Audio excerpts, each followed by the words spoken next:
isa sa mga pangyayari sa araw ng paghuhukom. Udna syamsu yawm al-qiyamati min al-khalqi hatta takuna minhum kamiqdari mayl. Ilalapit ng ating Panginoon ang syams, ang araw, kamiqdari mayl, abang isang mile na lang. Sabi ng mga ulama, tulad ni Sulaim ibn Amir, baka sabi niya ang isang mile dito sa atin. O kaya ang isang mile, ibig sabihin ni Propeta sallallahu alaihi wasallam, kung ano ang abot ng mata mo, yun ho ang isang mile.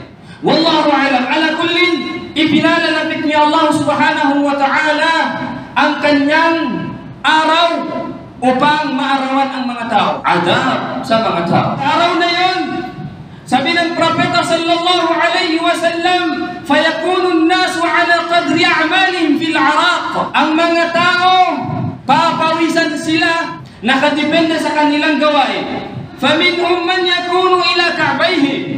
May mga tao pinapawisan, aabot sa kanyang kaab, sa kanyang bukong-buko. Wa minhum man yakunu ila rukbatayhi. May mga tao pinapawisan sa araw na yon, aabot sa kanyang rukbah, sa kanyang tuhod. Wa minhum man yakunu ila haqawayhi. Meron din sa kanila, aabot ang kanilang pawis sa araw na yon, aabot sa kanyang bewang. Wa minhum man yuljimuhu al-'araqu iljaman.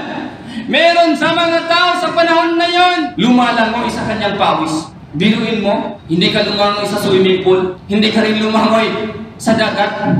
Sa sarili mong pawis ang inalangoy mo, i'adan billah.